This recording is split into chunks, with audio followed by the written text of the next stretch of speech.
Okay, so welcome back to another video of the the mannequin modeling. So this definitely took a while, I will say that. There is a lot of just the background erasing. I would say that would take up the majority of my time, and then the having to color in where the pole was definitely also took a lot of time. So let me just kind of recap from the other little episodes. I basically am doing this project so that way I could help teach myself to not only kind of understand how to think like a 3D modelist and whatnot, to see my character in 3D in my head so that way I can draw him at any angle when animating, and also to just kind of take a crack at stop motion animation, since each of these frames I took a picture of and then slightly moved the mannequin and, you know, took another picture, and then, you know, all of that was repeated. I have a multiple different models, or not models, but like poses. So I have 10 poses right now. I'm gonna be honest, I have no idea what, well actually, let's see, so it's kind of another ballerina pose that it's doing. So it would appear I'm on mannequin number 4 out of 10. As you see, I did a bit of a green background because not only was it, like, you know, favorite color and whatnot, but I'd say it would also be easier for people to use this video and, you know, cut out the background and do whatever they want with the mannequin, so they can also use it as their advantage and whatnot. But right now I'm just kind of doing one frame at a time. I think at some point I started to strategize a little bit of how to do this the most effective way without feeling burnout of just doing this most repetitive thing on the planet. I would record every 5 frames. I'd take a little break of just looking away from the screen, maybe drinking, nibbling at something, and then I would get back to work and whatnot. Let's see, I think whenever I was doing this, I was watching a lot of YouTube in the background just to have noise, and I don't know, I feel like I can get stuff done whenever people are just yelling or telling jokes and whatnot. But then I also was reading in my animation book about this guy who, I don't know, made an entire book that not only tells about his life story through about animation, but gives a lot of tips and advice from all these other animators that had taught him. And I have the book right now, let me grab it real quick.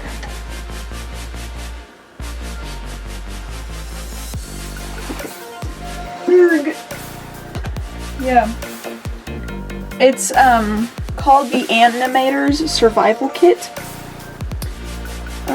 by Richard Williams. It's a fairly big book too. It's kind of thick as well. I'm still in the beginning of it, but what I've learned a lot. I've made notes in this book. I've done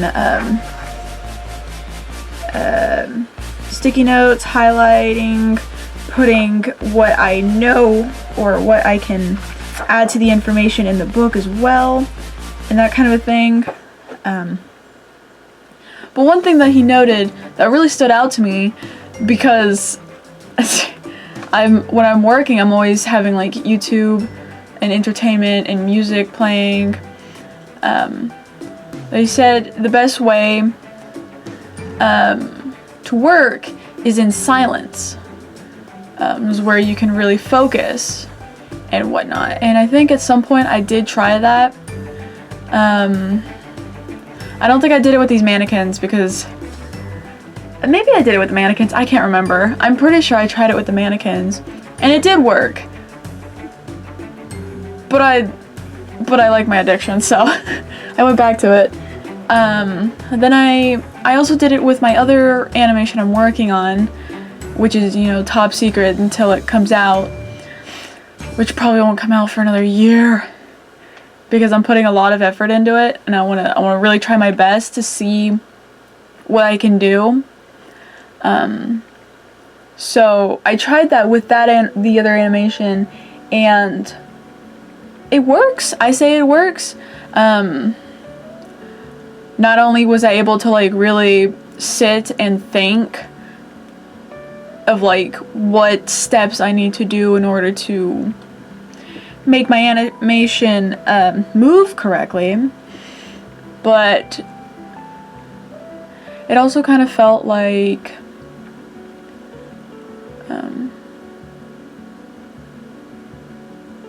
I could do it for long periods of time without either getting distracted or bored of what I was doing, because something else was happening that, you know, is entertaining. So that will definitely be a learning curve for me, to like not have things playing in the background, whether if it's like videos or music and whatnot. So this is definitely be a learning curve. But that's not to say that, like, I don't know, I've done that for so long that I'm able to kind of multitask, of just doing something as mindless as tracing and erasing backgrounds of this mannequin over and over again, that I've been able to just listen more, and like not being able to have to focus on this as much as something that would actually require my focus. So I've been listening to this guy, his name's Aaron,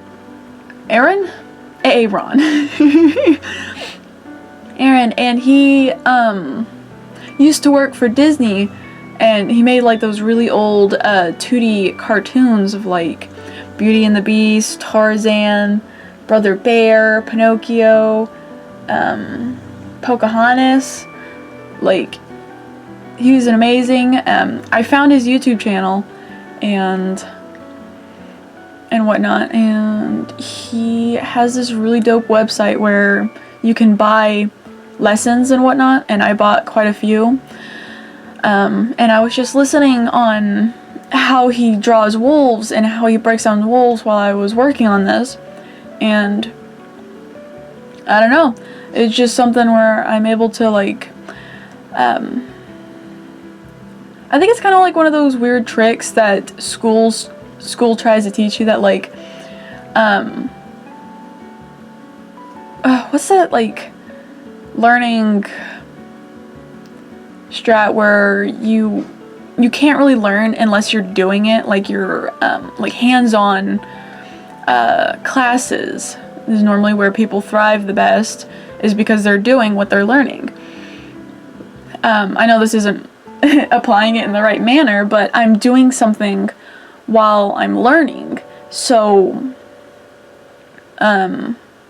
you know, watching me do this while I'm recording my voice, I'm able to remember a lot about what he said about wolf anatomy, and that, like, the wolf head,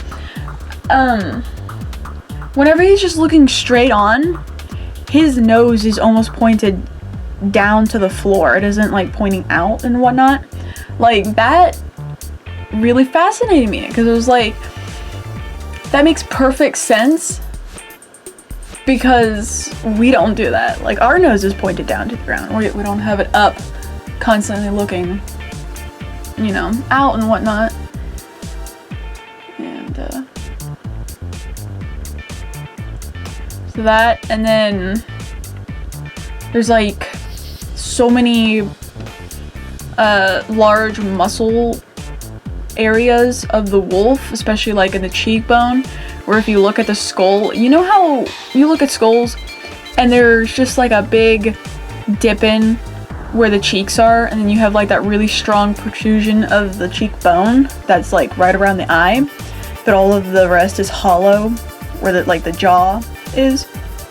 That's where a lot of the like cheek and jaw muscle is, so it like easily fills out, but it can also like deteriorate if you're, you know, sick or unwell or starving and whatnot. And like just the fact that wolves have so much fur around their neck.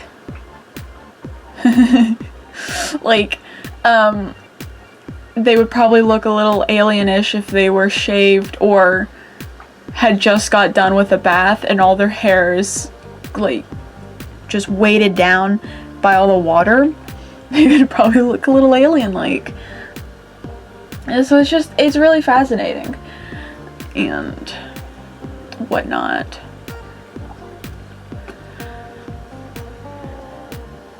So I really started finalizing my strategy with getting rid of the background as much as possible.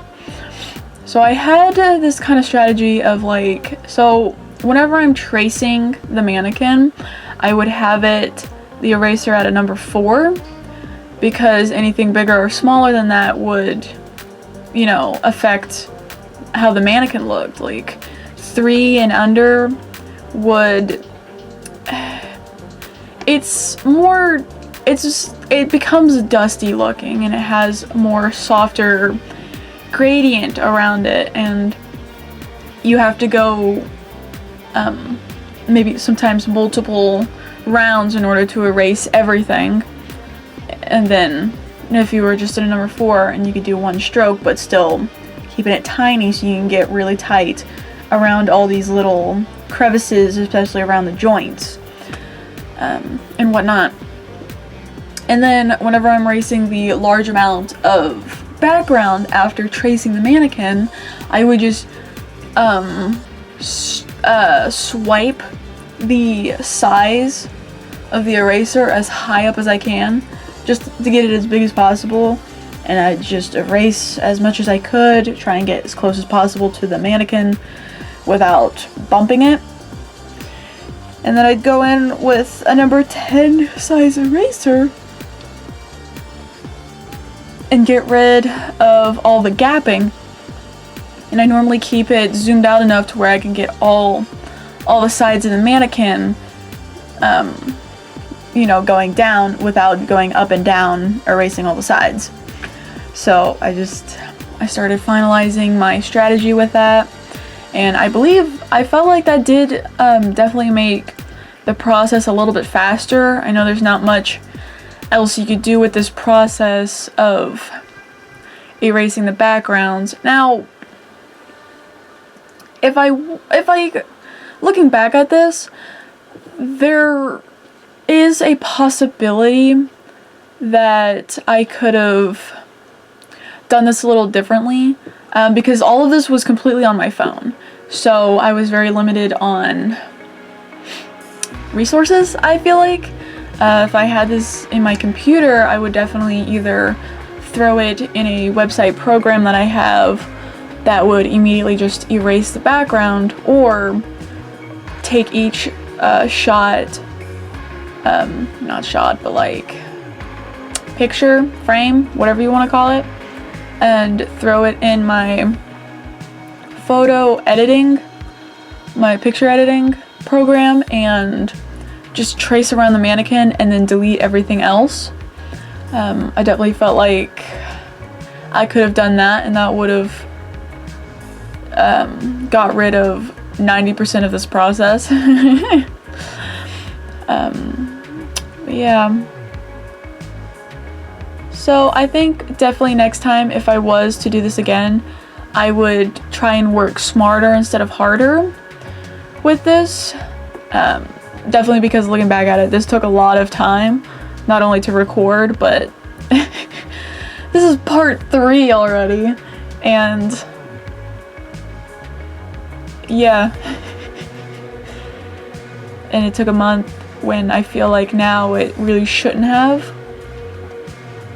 If I had used my tools, all of my tools, because I definitely had the opportunity to throw all of this in my computer and get rid of the backgrounds and then throw it back into my phone so I can put it on Flip-A-Clip, which is what this has been recording on, and basically my phone program for animating.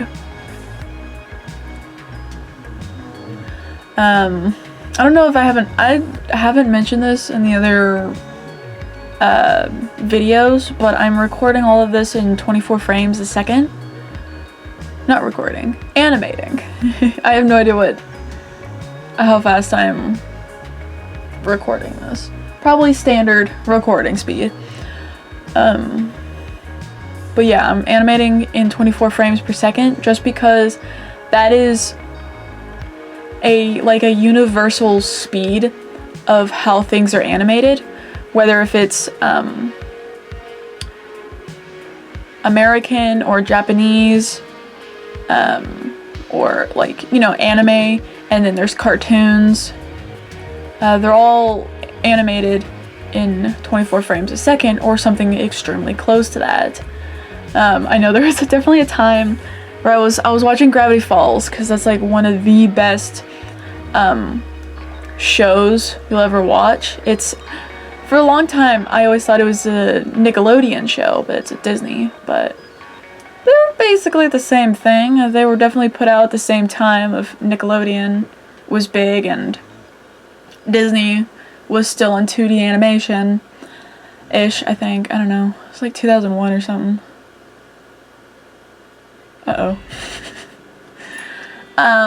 Yeah, so there was just a time I was sitting and watching it, and I was like, I'm curious how many frames per second this is being animated at, because I did that with a lot of other anime I was watching. I think I was watching like, what have I already watched? I know I've watched Spirit Away and My Neighbor Toreo, I don't know how you pronounce that, as well as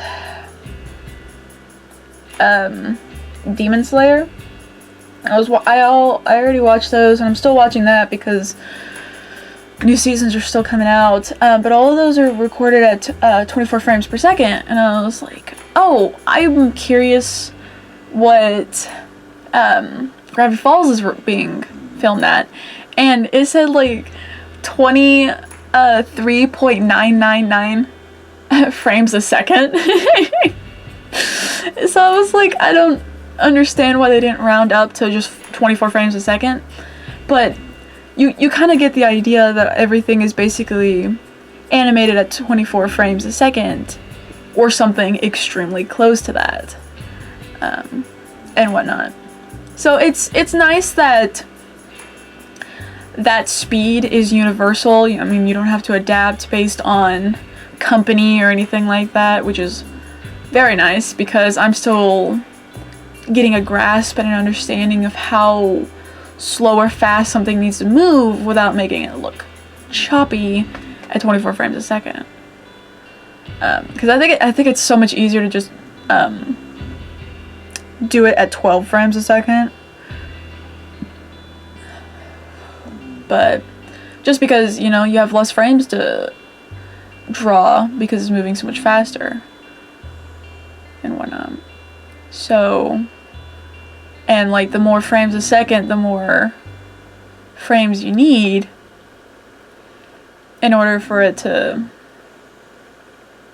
not look like it's being sped up and whatnot. So it definitely is a bit of a challenge still, but I'm learning. I've kind of learned about the animating in 1s and 2s, which is basically how many frames you use to make something move. Like, you could have a character pause for every 2 frames. Like, I don't know, say a bird is reaching down, you could have like a frame and you copy that frame so it stays there for 2 frames, and then it moves again and you copy that frame, so it kind of staggers it a little bit when animating in 1s, which is basically every frame it moves and whatnot. And then you can do that for, I think, 1s, 2s, and 3s. Anything else may look choppy or too choppy, because anime gets away with 2s and 3s a lot, and I've tried 3s. It gets too slow for me. It doesn't look right. I'm probably not I haven't exactly mastered the animating in 3s yet, but for a while I always animated in 2s, and then I started to realize I can do that interchangeably in scenes and whatnot with characters that can slow up, slow down, slow up, speed up, slow down, and whatnot. So I've been doing that interchangeably now, and it actually looks a bit smoother. So it's just, animation is a lot of just the little details that make something look good. It goes with everything, with like building a video game, the small details in the backgrounds, the small details in how characters move or act, that look good. And same with like movies, the good little details make stuff run smooth and whatnot, and adds for a good story because people like details. So it's just stuff like that. And I don't know, I started getting really good at cutting this mannequin out. Like, I started doing like really long strokes that would often go off my screen, and I got pretty fast. I know this is obviously sped up, this is sped up, but you can kind of tell that I've gotten better. And that's just something where, like, if you're working on one animation for a long time, you start to get really good at either drawing that character or having a better understanding of predicting that character, you know? You ever, like, watch a show for a while and then you really start to understand the character, so it almost either becomes predictable or relatable a little bit. So having a good understanding of the character you designed is really good for stories and whatnot. And having a complex character is dope because it doesn't become predictable more than maybe relatable. In a lot of stories, the main character, you learn about them through the entire show or movie and whatnot, which is really dope. And I'm curious what mannequin I'm on. I'm on 7, so I've made a lot of progress from 4. I think that just means I did 3. Yeah, I got 3 done, which is amazing. So that was roughly about 3 days worth of work right here of recording. I know this project is definitely not gonna be my longest, nor is, I don't know what I was trying to say.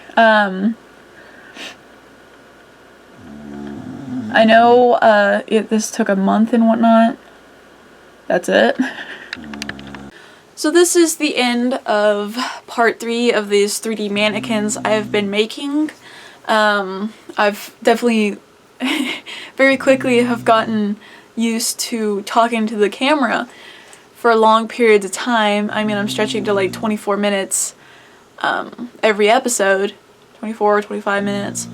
I don't really want to make episodes even any longer than that unless it's like live streaming, because I think that just gets too long for people to watch, which is understandable. I get bored too. So if you could leave a comment of what you think about the episode, what you like, what you didn't like, any thoughts, any suggestions, stuff like that, and thank you. Bye!